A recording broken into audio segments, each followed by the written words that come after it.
Hello everyone, welcome to another episode of the video testimonials for the EU for Youth to Act project. So I'm Chrystalla, represent Citizens Act, and today with me I have Panayiota and Victoras. Hello Chrystalla. So welcome again. Do you want to say a couple of things for yourself, maybe Panayiota? Yes, thank you, Chrystalla. So my name is Panayiota. I represent Emphasis Center, and together with Citizens Act, we work on the project that Chrystalla mentioned, EU for Youth to Act, which is a youth project about the active citizenship and the participation of young people in the society, but also in the EU. So we give a main focus also to the knowledge of the EU and the elections that are coming up, but more about it later on. So I will give the floor to Victoras to tell us a bit about himself.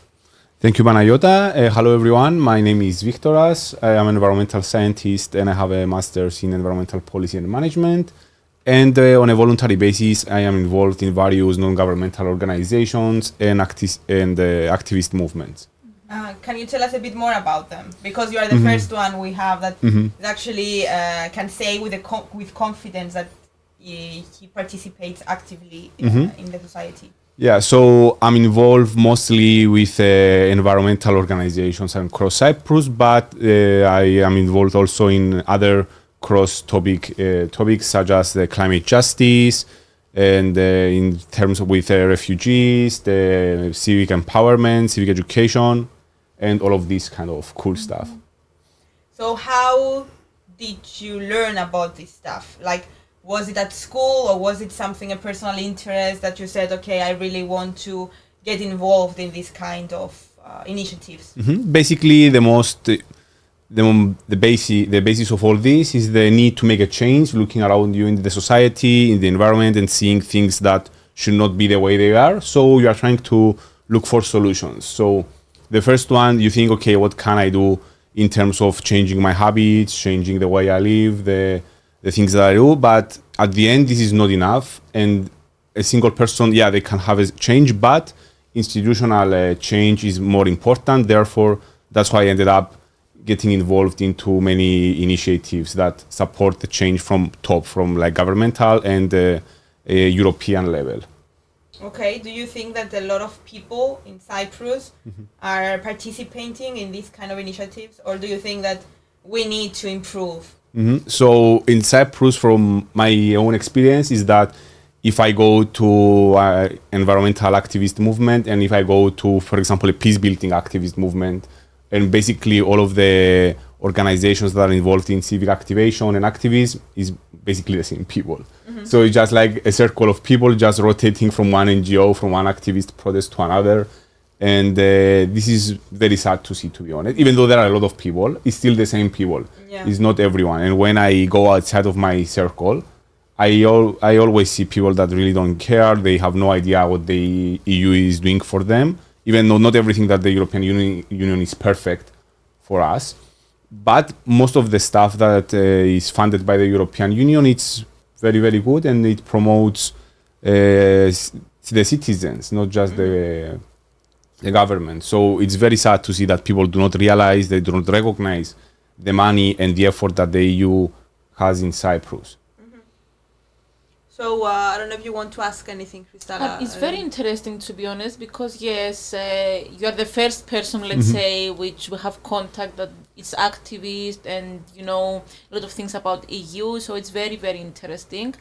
So it's all of them that you mentioned very related to our project, I think, yeah. Yeah. So okay, you mentioned about the EU and the national level. Let's stick for now to the EU. About the EU, do you know what the EU institutions maybe are doing, what their initiatives, their mission? Yes, mostly through social media and from some visits that I did in the parliament. I know the differences between the jurisdictions that the European Parliament has, the jurisdictions that the European Commission has, what is the power of the local parliament as well, and the governments.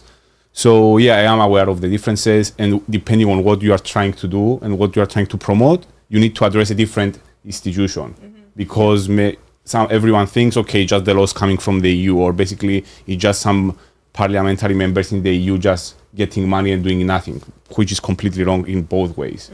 So yeah, I know the differences. And this is something that the EU should focus on, like communicating the work that they are doing to the citizens, saying, like, describe what is different European EU, like, people are doing. European, for example, the European Commission is doing this, the European Parliament is doing that. If you want to do this, you need to address this person or this kind of people. And also, this is the way to engage citizens with the European elections now in June, right? Yes, in June. Yeah. So we are going to vote for the elections. Yes, to be honest, I'm a bit pessimistic about the next European elections because I'm seeing like people that are against the European Union are going to have more power than they do in the current European Parliament. So yeah, it's going to be a very interesting election, and hopefully the extreme right and the extreme left do not have a lot of power in the European Union. Yeah, I think that's why now the European Union is putting a lot of focus when it comes to youth. Mm-hmm. So they want young people to go vote, but because of the fact that not a lot of young people know about the EU and the difference that they can even make by voting, they are like, there are the elections, I don't know if I'm going to vote. So there is not a lot of participation of young people in the elections. You mentioned before, like, that the EU has a lot of benefits in Cyprus, but in general, not the member countries. But also you mentioned that not everything that it does, it's good. Can you tell us like a bit of the benefits and not the benefits and disadvantages that has, like, Cyprus, for example, being in the EU? So yeah, in general, the European Union has been a blessing for Cyprus, because if you see how Cyprus was before 2004 and how it is now, the roads, the infrastructure, everything that you see that is new, it has the logo of co-funded by the European Union. Many people are employed because of the European Union, especially people working on European projects. So this is an initiative that the European Union should continue to carry out. And but like everything in life, not everything is perfect, right? For example, a concrete example that I have in mind that I am against the EU policies is when it comes to the promotion of natural gas exploration in the Cyprus economic zone.